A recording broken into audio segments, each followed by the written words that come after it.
Magandang oras mga kababayan, mga ka-treasure hunters, mga ka-TH all over the Philippines and dyan sa ibayong dagat sa ating mga OFWs. Kumusta ang lahat sa araw na ito? Walang ating episode ay tungkol sa paa, mga foot markers, traditional method ng kahulugan at paghanap nito. Mamaya meron akong i-share na isang personal na nadiskubre ko about the foot marker. Well, so ito, umpisahan natin ang mga tradisyonal na paghanap ng item sa mga paa o foot marker na tinatawag. Kudos nga pala sa lahat ng mga subscribers ko at sa mga bago pa lamang nakabisita. Huwag kalimutan mag-subscribe para palagi tayong updated sa mga uploads. Okay, so dalawang paa. Okay, so dalawang paa na magkasunod, bihira lang ito mangyari na dalawang paa.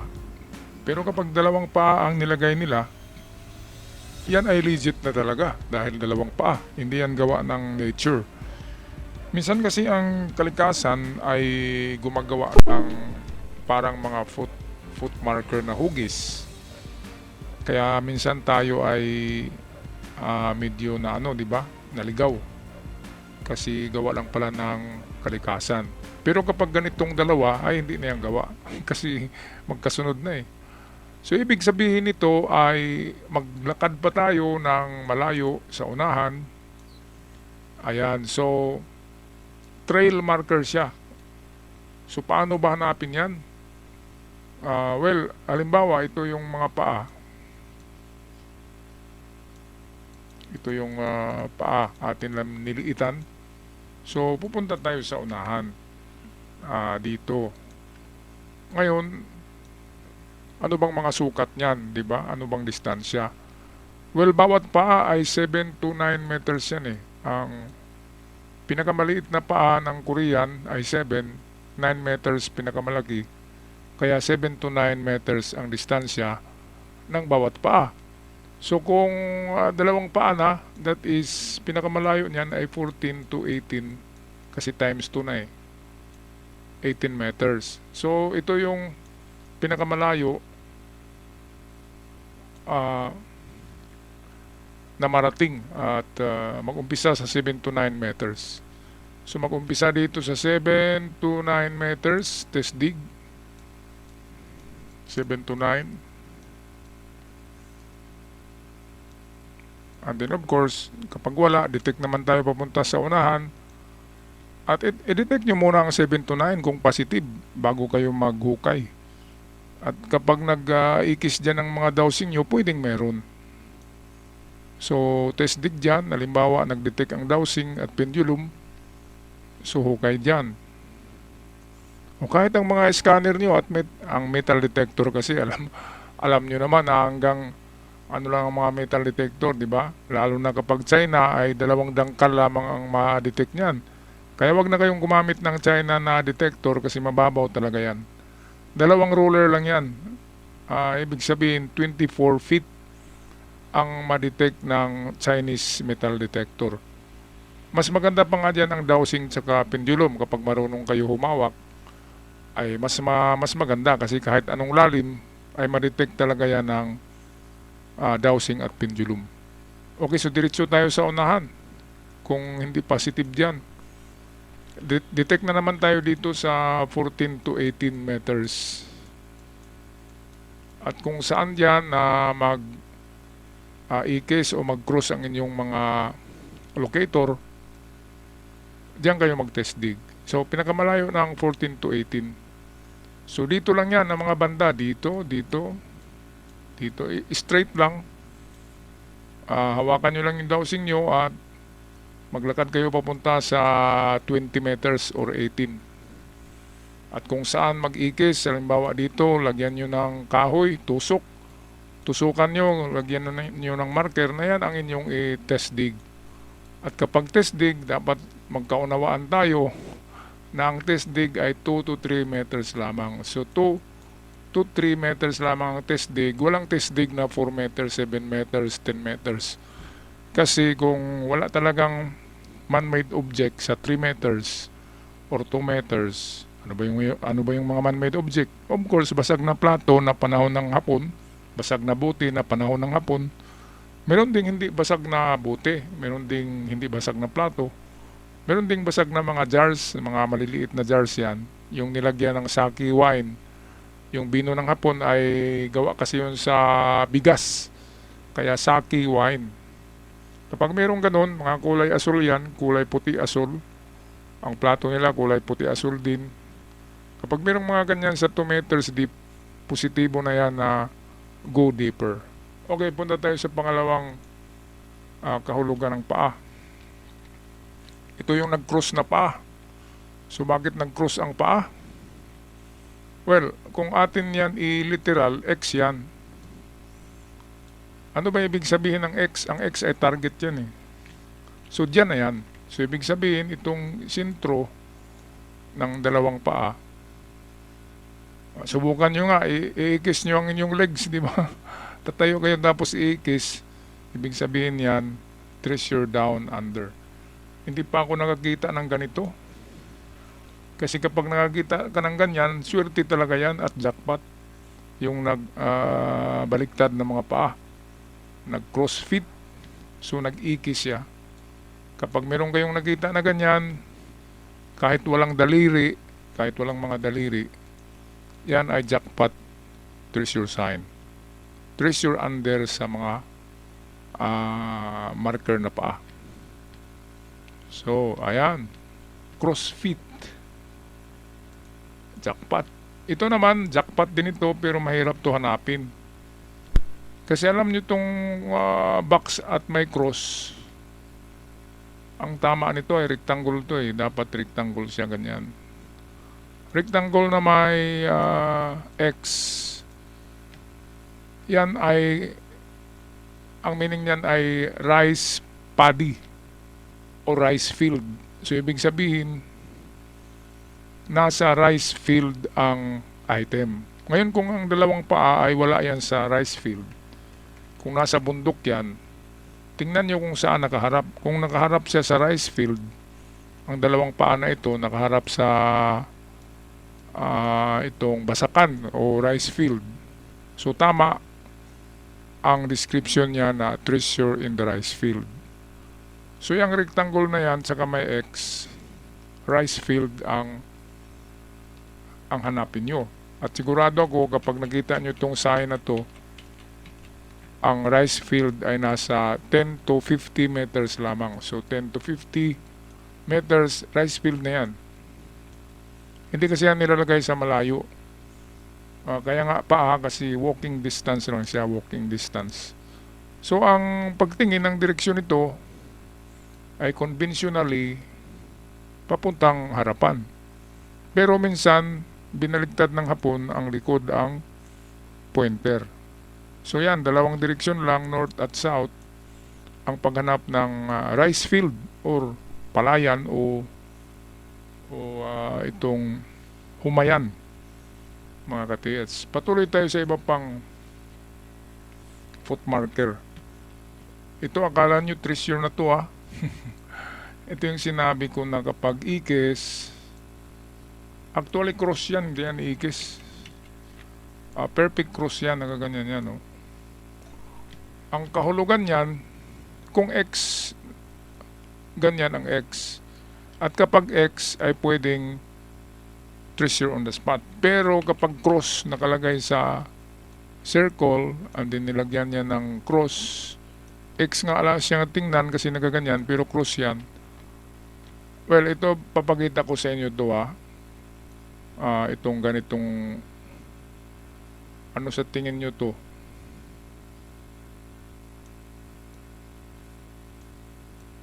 Ayan, di ba? Ano yan? Kung i-top view natin tong puwitan yan, yan ay Bombay. Kung i-top view natin yan, yan ay mag-cross tingnan ang kanyang puwitan. And then siyempre bilog kasi bilog to na portion eh. Top view kasi to. So, yan ay puwitan ng bomba. na symbol. So, wag niyong hukayin, wala dyan. Pero merong treasure, pero hindi nila sinabi kung saan. Pero sigurado ako na malapit dyan or baka under sa kanya pero merong bomba sa ibabaw nito. Halimbawa, ito yung treasure box. And then dito nilagay nila ang landmine. Diba yung landmine kapag naapakan mo, sasabog. At ito yung hukay nyo. Ito yung surface of the ground. Okay, dito kayo sa ibabaw. Ayan, diba? Ayan, so paghukay nyo, ay ito kagad ang masalubong nyo. O minsan, ibinao nila yan sa concrete box kasama ang treasure, nilagay yan dito sa ibabaw. At kapag binakbak nyo ang ibabaw, matamaan yung pin, sasabog siya. Kaya ang paraan sa pagbukas ng treasure box na konkrito, palagi ko itong sinasabi pero sa hindi pa nakaalam, kapag ganito ang concrete box, ay huwag nyong tirahin sa gitna kaagad. Kasi kung nilagyan niya ng explosive, most probably dito nilagay nila sa gitna. So kagaya dito, ito. Kaya kung biyakin nyo yan, mag-umpisa kayo sa bawat corner or kanto dito. Ito yung tanggalin. And then kapag mabutas nyo na, silipin nyo. Pero bago kayo sumilip, pasingawin nyo muna ng 2 oras. Pasingawin nyo. Bakit pasingawin? Dahil pwedeng hinaluan din siya ng poisonous gas. At kapag nabutas nyo ay uusok yan. Marami nang namatay sa ganyan. Lalo na kapag natagpuan nyo yan sa loob ng kuweba. Sirado kasi ang kuweba. At sa malalim na tunnel, sarado din ang malalim na tunnel. So madali kayong mapoison sa gas.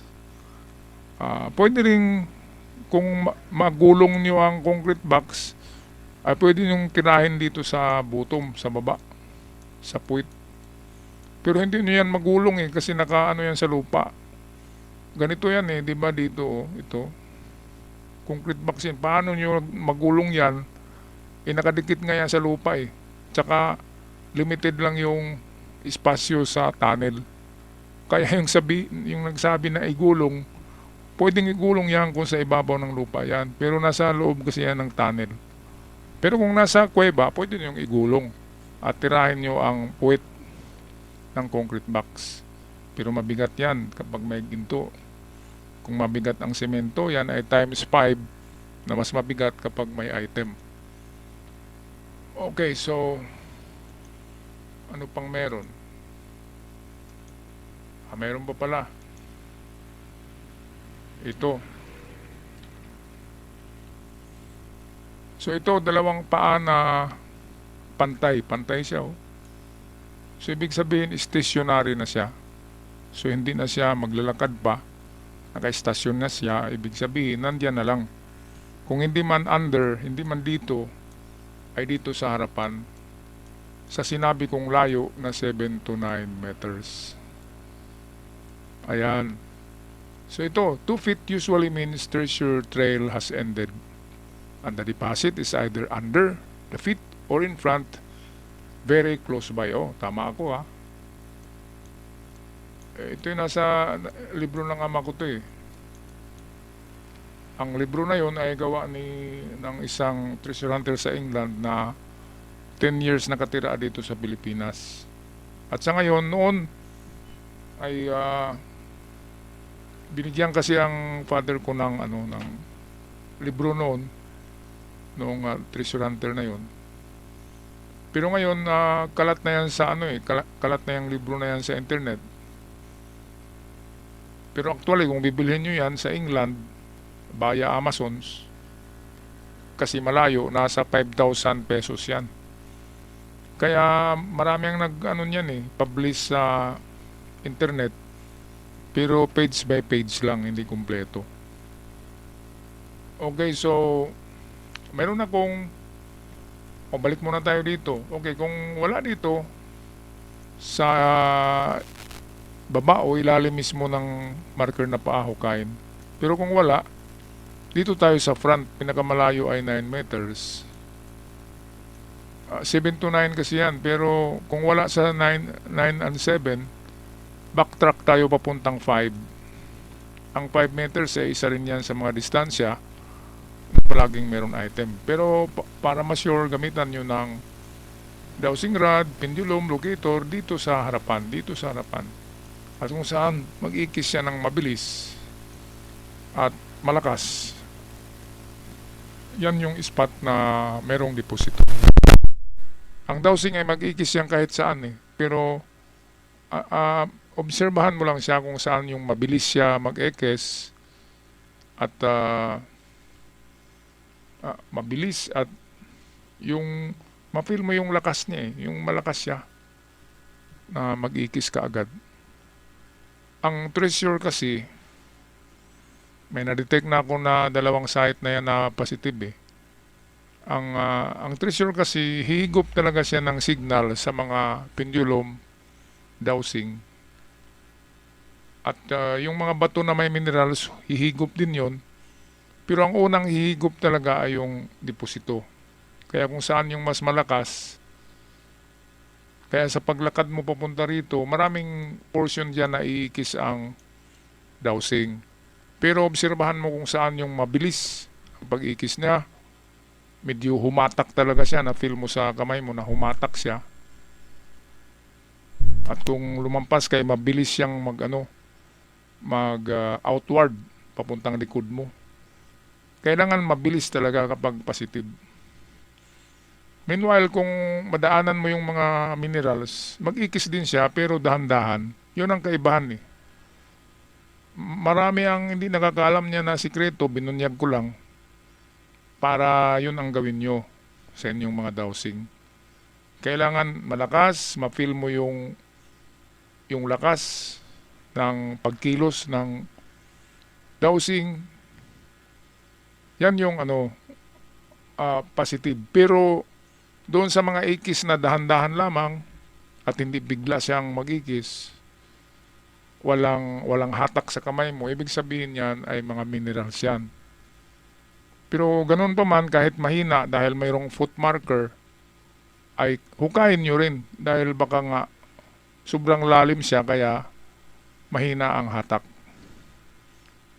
Okay, so meron akong i-share na personal ko na encounter ng foot marker na nag-iisa lang. So ganito ang hugis niya kanan ay kaliwa yun So ganito ang hugis niya. Yan, tsaka inukit sa ibabaw to ng bato. Malapad na bato to sa ibabaw. Ngayon kapag sa ibabaw yan ng bato, halimbawa ito yung bato na nilagyan, malaki siya na bato pwede kang tumungtong dyan, malaki siya. Na-vlog ko to noon malaki ang view nito. So halimbawa dito ang leaf foot marker, nag-iisa lang siya. So ang ibig sabihin, hanapin mo lang yung, kasi left ito, hanapin mo ang right. So saan ba ang right dyan? Of course dito yung right. Kaya dun sa nakuhaan ng ganito, recovered treasure na gamit ang leaf foot marker, ay dito lang, 1 meter lang ang distance 1 meter lang, katabi niya, binutas na parang barrel, ang laki ng butas ng bato, kinorb, at tinakpan ng malapad na bato, na parang hindi mo malata na takip, pero bato pa rin. Bakit ko nasabi na recovered? Kasi napakaganda ng pagkaukit ng bato. So ito yung paraan na nadiscovery ko na wala sa libro. Ngayon, kung dito naman ang paa sa gilid ng malaking bato, halimbawa nagaganon, so ibig sabihin yan ay papunta siya ng distansya, dito yan sa kabila.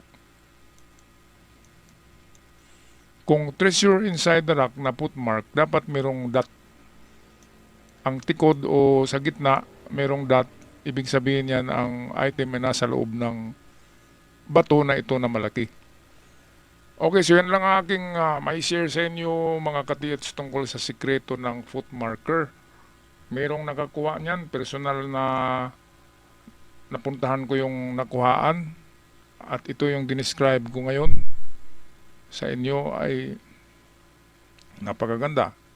At kung makakita kayo ng ganun, ay well, ganito, ay pukpukin nyo lang tong katabi ng left foot. Kapag tutunog yung ibabaw ng bato, ganito yung itsura, binutas nila ang bato. Kakasya dyan ng tao eh. Alright, so kayo magpaalam na, maraming salamat. Huwag kalimutan mag-subscribe sa mga bago pa lamang nagabisita sa ating channel para kayo swertihin. Meron ng mga sinwerte sa sa 5 years natin na pag-vlog ay meron na ring 3 na maswerte. Yung dalawang una ay matagal na yun, pero last year ay merong sinwerte na biglang naglaho sa bahay niya, hindi na matagpuan.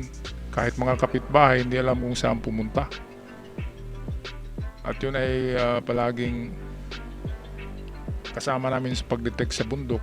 At baka sinwerte nga dahil sa ating pag-guide at pagtulong sa kanya. At sana ay mag-message. Ang problema nga ang Facebook ko ay yan ang problema ang Facebook ko na umamori ay sinara ng Facebook. Paano pa ko ma-message ng taong yun? Di ba? Hindi naman niya alam ang bagong Facebook ko. Napaka-dimalas naman mga kababayan. So anyway, lahat tayo ay merong hinanda ng Diyos eh. Merong hinanda ang Diyos sa bawat treasure hunter na ibigay sa'yo. Hindi nga lang natin alam kung kailan. Basta't magtrabaho lang tayo. Hukay do lang muna, hukay ng hukay. Pero huwag niyong babayaan yung mga hukay niyo kapag malalim ay i-backfill nyo. Ibalik nyo yung lupa para walang mahulog at hindi kayo isusumbong sa DNR. Okay, ako'y magpaalam na. Maraming salamat.